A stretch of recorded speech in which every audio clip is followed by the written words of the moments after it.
Hi hello नमस्कार, मैं हूँ यश सलगरकर और आप सबका एक बार फिर से बहुत बहुत स्वागत है वायन कंटेंट फैक्ट्री में।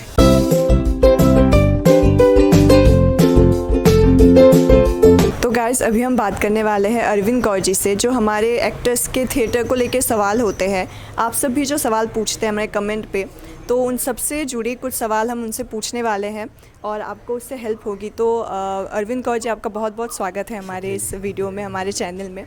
तो हमारा ये एक सौभाग्य है कि आपसे हमें बात करने का मौका मिल रहा है। तो बहुत सारे एक्टर्स हैं जो हमारे चैनल के साथ जुड़े हैं, जो थिएटर को लेके स्पेशली बहुत सारे सवाल उनके होते हैं। तो हम आज वही आपसे मतलब पूछने की कोशिश करेंगे। तो सबसे पहले तो हम अस्मिता थिएटर ग्रुप के बारे में आपसे पूछना चाहेंगे कि ये नाम अस्मिता और ये जो आपने सोचा कि क्यों आपको ये थिएटर ग्रुप बनाना है, उसके बारे में आप कुछ बताना चाहेंगे? अस्मिता का मतलब होता है आइडेंटिटी विद डिग्निटी, मतलब हम सम्मान के साथ अपनी पहचान बनाएं। हमारा नाम, हम सब जो है नेम और फेम के पीछे आगे आना चाहते हैं, तो उस लेकिन वो जो भी काम करें सम्मान के साथ करें, अपनी डिग्निटी के साथ काम करें और अपने जो एक अनुभव के साथ काम करें। जो अस्मिता को बनाया था, जो आपका सवाल है, उससे पहले मैंने बहुत ज़्यादा इधर फ्रीलांस थिएटर किया। मैं थिएटर पर लिखता भी था, थिएटर पढ़ता भी था। उससे पहले मैं इंजीनियर था, तो मेरा बैकग्राउंड सीधे सीधे नाटक का नहीं था। तो जब मैं नाटक की दुनिया में आया, तो सबसे पहले जो मुझे सामना करना पड़ा, मुझे रिजेक्शन का सामना करना पड़ा कि अपनी शक्ल देखिए, अपनी भाषा देखिए, अपने कपड़े देखें, कि हम एक ग्रामीण पृष्ठभूमि से आए थे, तो और एक बहुत ही निम्न मध्यम वर्गीय परिवार से थे। तो जहाँ पर भी जिस भी संस्थान में सीखने के लिए गए, तो उन्होंने कहा पहले तुम अपनी भाषा देखी, अपने कपड़े देखी, तो उन्होंने एक तरह से हमको रिजेक्ट किया। तो जो रिजेक्शन था उससे काफ़ी दुख हुआ। तो जब मैंने पत्रकार बना, उसके बाद मैं इलेक्ट्रॉनिक माध्यम में काम किया। जब ये सब अनुभव लेते हुए जब मैं नाटक में आया, तो सबसे पहले मैंने तय किया था कि मैं किसी को रिजेक्ट नहीं करूँगा।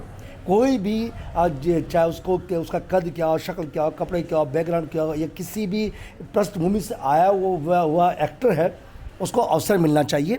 क्योंकि कभी भी कोई भी अभिनेता जो है कहीं भी उसको मौका मिलने पे आगे बढ़ सकता है। ये हमारी जो धारणा होती है ना कि टैलेंट जो है कुछ खास लोगों में होता है, ऐसा नहीं है। अगर जिसको भी अवसर मिलता है वो अपने को सिद्ध कर सकता है। सिर्फ ज़रूरत होती है मौका मिलने की। तो हमने जब अस्मिता बनाया तो हमने मौके दिए। हमने पहले आज से 30 साल पहले आज का जो माहौल वैसा नहीं था, इस तरह ट्रेनिंग संस्थान नहीं थे, बहुत सारे ग्रुपों में ट्रेनिंग कम होती थी। तो जब हमने बनाया तो हमने अपने एक्टर्स को खुद ट्रेन करना शुरू किया और हमने कहा कि हर एक व्यक्ति को मौका मिलना चाहिए ताकि वो आगे बढ़े। और यही अस्मिता आज भी है।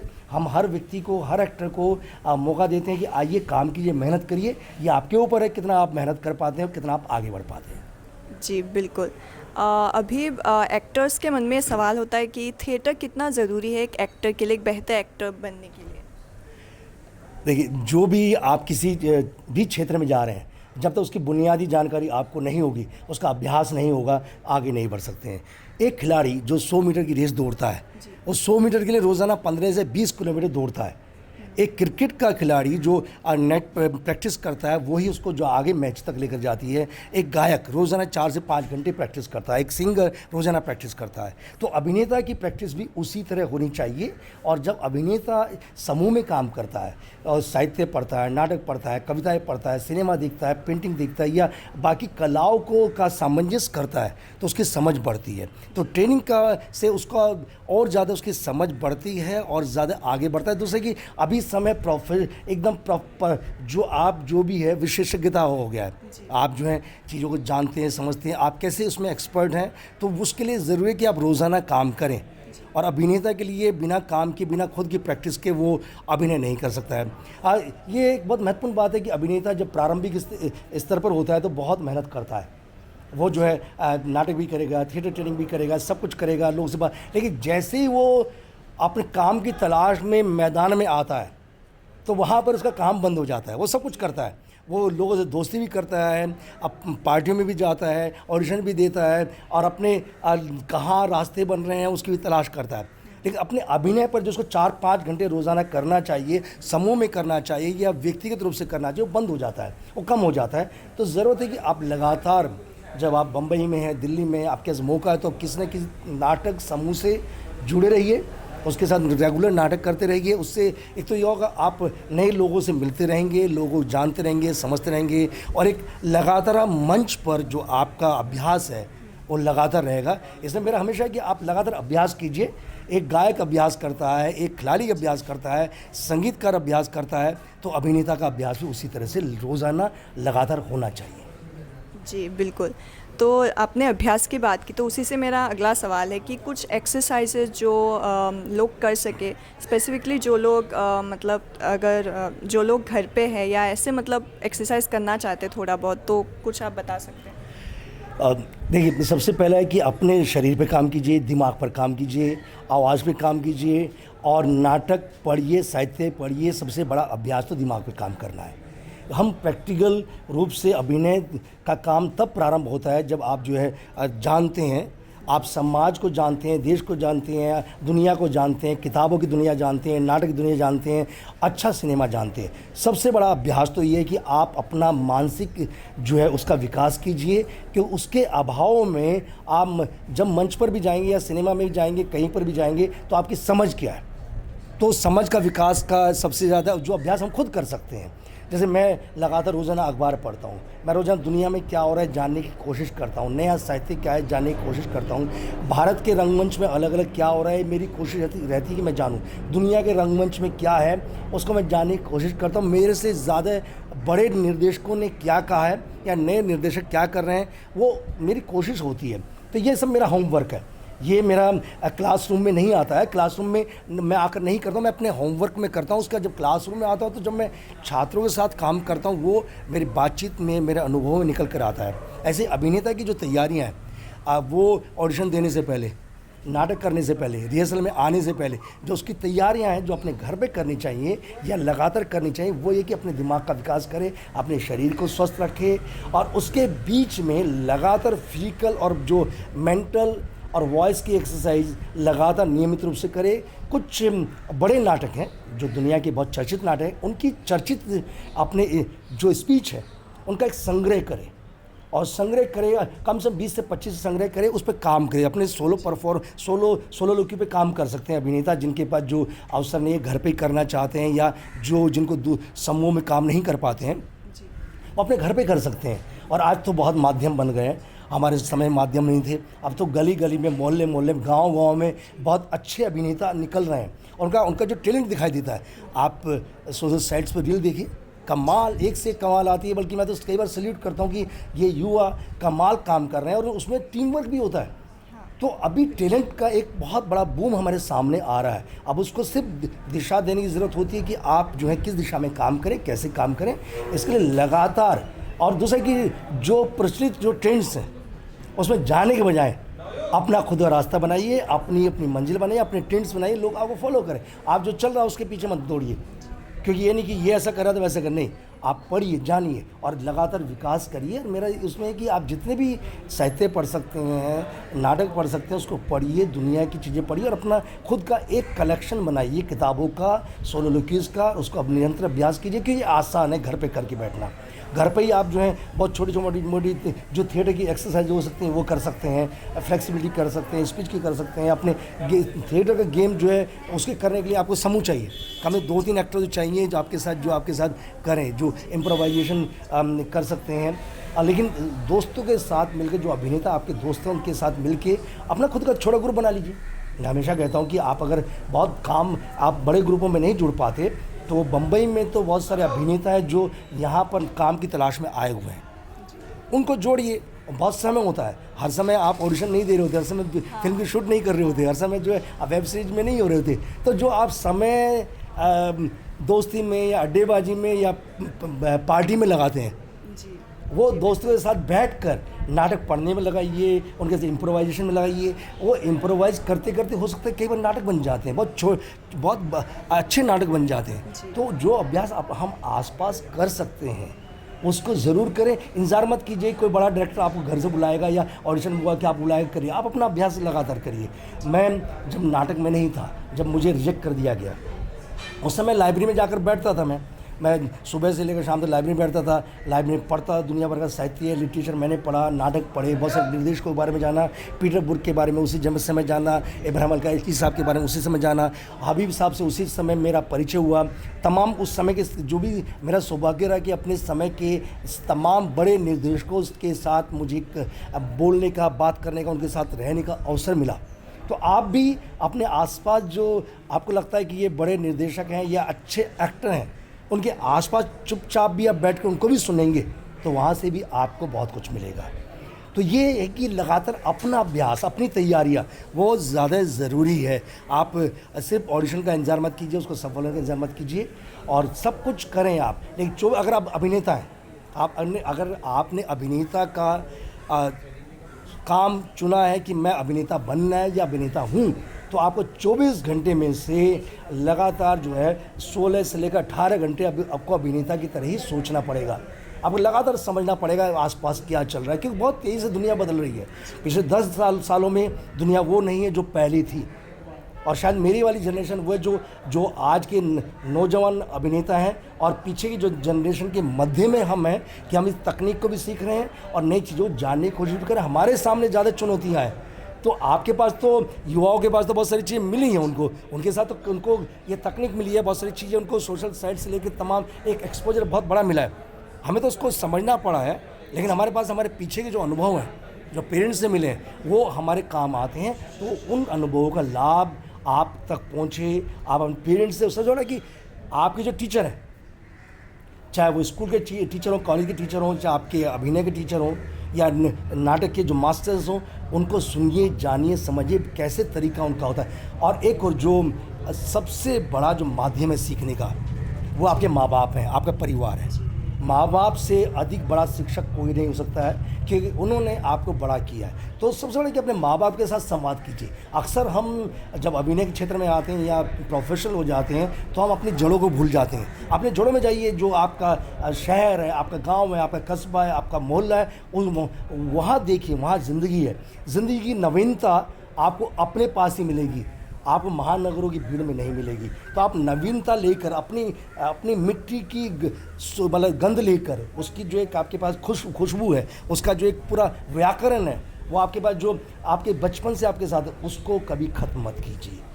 तो लगातार अभ्यास करना ज़रूरी है और लगातार अभ्यास आप कर सकते हैं, घर में बैठकर भी कर सकते हैं। जी बिल्कुल जी, थैंक यू। अभी ये जो आपका थिएटर ग्रुप है, यहाँ पे भी आप सिखाते हैं और ऐसे बहुत सारे एक्टिंग ग्रुप्स होते हैं, मतलब एक्टिंग वर्कशॉप्स होते हैं या इंस्टीट्यूट होते हैं, वो भी सिखाते हैं। तो इन दोनों चीज़ों में डिफरेंस क्या है, मतलब वो उनके सिखाने में और आपके इसमें क्या ऐसा स्पेशल लोगों को सीखने को मिलेगा? देखिए, जहाँ भी जो भी सिखा रहा है वो अच्छा काम कर रहा है, और जिसकी जितनी क्षमताएँ होती हैं वो उस हिसाब से अपने शिक्षक चुन लेता है, अपने या उसके उपलब्धि के ऊपर चुन लेता है। ये कोई जो अभिनय के संस्थान हैं या थिएटर ग्रुप्स हैं, इनमें बहुत ज़्यादा अंतर नहीं होता है, बल्कि जो इंस्टीट्यूशंस होते हैं वो अभिनय को मास्टर्स सिखाते हैं, जानते हैं, समझते हैं। जैसे हमारे यहाँ मैं हमेशा ये बात कहता हूँ कि अगर भारत में अभिनय के जो सबसे अच्छे गुरु मुझे लगते हैं और जिन्होंने नई चीज़ों के साथ है, वो बैरी जॉन है। तो बैरी जॉन ने अपने समय में काफ़ी वर्कशॉप्स की काम किया, बल्कि जब हम काम कर रहे थे उस समय दिल्ली में शायद बैरी जॉन ही सबसे ज़्यादा काम कर रहे थे। और उसके बाद बहुत सारे संस्थान आए, बहुत सारे लोग आए जिन्होंने अपने अपने क्षेत्र में महारत हासिल की है। उन्होंने अपने अपने संस्थान खोले, नए अभिनेताओं के लिए अभिनय के नए मुकाम खोले। उनमें अंतर हो सकता है कि हमारे ग्रुप में जो पैसों का अंतर हो सकता है कि वहाँ ज़्यादा पैसे की आपको देने पड़ते होंगे। हमारे जो ग्रुप में थोड़ा हल्का फुल्का कंट्रीब्यूशन देना पड़ता है, जिससे हमें अपना रिहर्सल जो खर्चा निकालते हैं, हम लोग ऑडिटोरियम्स का निकालते हैं, बेसिक खर्चे के निकाल करते हैं। लेकिन जहाँ भी आप सीख रहे हैं, हर संस्थान अपनी जगह अपने गुण के साथ, अपनी अच्छी चीज़ों के साथ मौजूद है। तो जहाँ भी आपको मौका मिलता है उसको करिए। और ये मैं नहीं कहता कि मैं ही बहुत भारत में सबसे अच्छा सिखाता हूँ, ऐसा बिल्कुल नहीं। मेरे से बहुत अच्छा सिखाने वाले बहुत सारे गुणी लोग यहाँ पर हैं जो मुझसे ज़्यादा जानते हैं। और सिर्फ अस्मिता का एक है कि हम नाटक को सिर्फ नाटक की तरह नहीं देखते हैं, जहाँ पर हम थोड़ा सा अलग हो जाते हैं हमारे काम में, कि हम नाटक को सिर्फ नाटक की तरह नहीं देखते हैं। नाटक को हम एक समाज के साथ जोड़ कर देखते हैं, नाटक को ज़िंदगी से आया हुआ देखते हैं, और नाटक और ज़िंदगी को जोड़ते हैं, हम समाज से नाटक को जोड़ते हैं। यानी कि हमारे समाज में जो कुछ भी हो रहा है वो हमारे नाटकों में रिफ्लेक्ट होता है। और हम अपने अभिनेताओं को सामाजिक राजनीतिक रूप से सजग बनाकर उनको समाज के साथ सीधे से जोड़ते हुए नुक्कड़ नाटकों तक ले जाते हैं, गली मोहल्लों तक ले जाते हैं। जो हमारे समाज में जो सवालात हैं, जो तमाम सवाल गली से मोहल्ले से लेकर हर जगह नज़र आते हैं, उन सवालों को हम अपने नाटकों में एड्रेस करते हैं। और यही हमारा है कि ताकि अभिनेता जो निकल कर आ रहा है, नई पीढ़ी जो आ रही है, अपने सिर्फ अपने तक केंद्रित ना हो। वो सिर्फ ये ना करे कि मैं ही हूँ, अपने तक केंद्रित न होने के बजाय वो अपने समाज को भी जाने, क्योंकि कला का मतलब है समाज। कला आइसोलेशन में नहीं रह सकती है। कला की समाज की जो जिम्मेदारियाँ हैं, तो हम अभिनेता को उस तरफ ले जाते हैं। और हमारे सारे नाटक कहीं ना कहीं, चाहे हम कॉमेडी करते हैं, चाहे म्यूजिकल करते हैं, चाहे हम रियलिस्टिक नाटक करते हैं, चाहे हम फार्स करते हैं, हम अलग अलग लेखकों को करते हैं। हम मंटो के डायरी ऑफ बर्थो ब्रेथ से लेकर जो है सुजदे दीपक और तमाम लेखकों को हम जो अलग अलग स्तर पर हैं उनके साथ जब काम करते हैं, सोलो प्ले मैंने बहुत किए हैं, तो लेकिन उनमें केंद्र होता है कि हमारे समाज में जो कुछ भी हो रहा है हम उसको संबोधित करें, उसके बारे में बातचीत करें। जैसे हमारा कोर्ट मार्शल नाटक है, जो हमारा सबसे ज़्यादा नाटक हुआ है पिछले 28 सालों से, मैं लगातार कोर्ट मार्शल कर रहा हूँ। और भी बहुत सारे, अस्मिता ने जो 125 नाटक किए हैं, मंच के नाटक किए हैं, और हज़ारों मंचन किए होंगे नुक्कड़ नाटकों के, दिल्ली से लेकर और बम्बई और तमाम देश के अलग अलग हिस्सों में, गली मोहल्लों तक, स्कूलों कॉलेजों में नुक्कड़ नाटक किए हैं। तो लेकिन हर का विषय, जो कोर्ट मार्शल की मैं बात कर रहा था, उसका विषय जो है छोटे बड़े का जो भेद होता है कि आप जो है किसी व्यक्ति को उसके पद से, जाति से या समाज के किस स्तर से आया उससे आपको तोलते हैं। As a final solution Mahesh Dattani का नाटक है, उसमें जो धार्मिक उन्माद है और उसके बारे में बातचीत है। मोटेराम का सत्याग्रह, मोटेराम का सत्याग्रह राजनीति और धर्म का घालमेल हो जाता है, उसके बारे में बातचीत है। आज मंटो हम करते हैं, मंटो जिंदगी की सच्चाई को लेकर आता है। जो हमारे तमाम या सुजदे दीपक के अन्य नाटक हैं, राजेश कुमार के नाटक हैं, ये राजेश कुमार का नाटक है जो अंबेडकर गांधी। तो अंबेडकर गांधी में ये पॉलिटिकल और सामाजिक नाटक है, और जिसमें हम दो महापुरुष जो एक ही समाज में एक ही समस्या के बारे में बात कर रहे थे, जो समाज में भेदभाव मिटाना चाहते थे, लोगों को सम्मान अधिकार देना चाहते थे, उनके बीच में क्या मतभेद थे, कहाँ पर जाकर दोनों जो है एक काम करते हुए अलग अलग हो जाते हैं, उनकी डिबेट किया थी। तो ये जानना बहुत ज़रूरी है। तो हम इतिहास से भी टकराते हैं, इतिहास के जो हकीकत के हिस्से हैं और जिनको ज़रूरी है युवा पीढ़ी को जानना। और ये वक्त जब हमने अम्बेडकर गांधी किया, तो अम्बेडकर गांधी करने के बाद युवाओं तक जो को हमने गांधी जी को पढ़वाया, अम्बेडकर साहब को भी पढ़वाया। तो हमारा ये रहता है कि हम सिर्फ नाटक ना करें, हम अपने दर्शक के साथ एक तालमेल भी करें, ताकि वो ज़्यादा एजुकेट हो। और हम एक जो कल में नाटक था हमारा, तो मैंने दर्शकों से बात हो रही थी यूट्यूब ब्रूट्स की, तुम भी ब्रूटस। तो मैंने पूछा किसने जूलियस सीजर पढ़ा है, तो उसमें 4-5 लोगों ने ही पढ़ा था, जबकि वहाँ दर्शकों में बहुत सारे अभिनेता थे। तो मेरी जिम्मेदारी कि मैं उनको कहूँ कि आप जो है ड्रामा पढ़िए, नाटक पढ़िए, आप सिर्फ जो नाटक करिए नहीं। हम नाटक करते हैं, नाटक करने से पढ़ना भी ज़रूरी है। जो हम चाहे जो गिरीश कर्नाड है, चाहे विजय तेंदुलकर है, से लेकर आप जो बादल सरकार, मोहन राकेश, सुजदे दीपक से लेकर जो आज के हमारे नाटककारों की राजेश कुमार तक की पीढ़ी है, हम उन सबको पढ़ें, जानें, अन्य भाषाओं को जानें, अन्य भाषाओं के लेखकों को जानें। तो उससे हमारा अपना समझ भी बढ़ेगी, हमारे सामाजिक जिम्मेदारियाँ क्या हैं, हम जो है अभिनेता के रूप में कितना विकास कर सकते हैं, उसका भी एक दायरा और बढ़ेगा। तो ये काम अस्मिता अन्य ग्रुप भी करते हैं, लेकिन हम थोड़ा सा इसमें ज़्यादा एम्फेसाइज करते हैं। और निरंतर हमारा ये कि हम निरंतर नाटक करते हैं। हम एक ही नाटक है जो सैकड़ों शोज कर देते हैं कि उससे अभिनेता का विकास होता है, दर्शक नए बनते हैं। तो लगातार नियमित नाटक करना ये अस्मिता का एक लक्ष्य है। और यही वजह है कि पिछले 30 सालों से हम नियमित नाटक कर रहे हैं। शायद ही कोई सप्ताह होता होगा जिस समय दिल्ली मुंबई हमारे नाटक ना होते हों। नुक्कड़ नाटक हमारे नियमित चलते हैं। कल भी दिल्ली के अंदर भी कार्यक्रम था, कल भी नुक्कड़ नाटक थे, और शहीदी दिवस में कार्यक्रम हुआ, बम्बई में नाटक हुआ। तो नियमित रूप से अभिनेता अगर आप जिस भी व्यवसाय में है उसमें आपको लगातार काम करना है, रुकना नहीं है, आपको लगातार जो है आगे की योजनाएं बनानी है। ये अस्मिता नियमित रूप से करता है।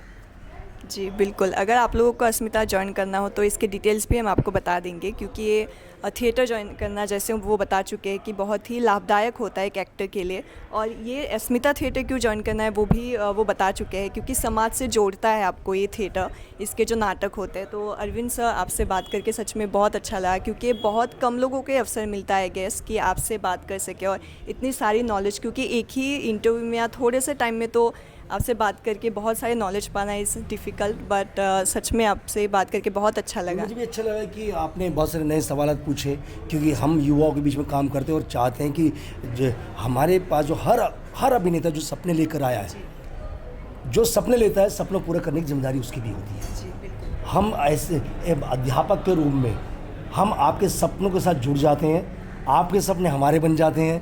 तो अपने सपनों को मरने मत दीजिए, उसके लगातार काम कीजिए और इधर उधर अपने रास्ते भटकने मत दीजिए, जो बहुत होता है। ये चौंध भरी दुनिया है, बहुत ही भव्य दुनिया है, बहुत ऐसी दुनिया है जहाँ पर भटकने के रास्ते बहुत हैं। आप उधर मत जाइए, आपका एक ही लक्ष्य है, आपके माँ बाप का लक्ष्य एक ही है, आप माँ बाप की उम्मीदें आप हैं। अपनी उम्मीद के लिए आप अपने सपनों के लिए काम कीजिए। हमारी शुभकामनाएं हमारे अंदर दिल से आपको है। आपको मेहनत कीजिए, आगे बढ़िए और आपके सपने पूरे हों, यही हमारी तरफ से आपको जो आशीर्वाद है और शुभकामनाएं। शुक्रिया, बहुत बहुत शुक्रिया सर। धन्यवाद।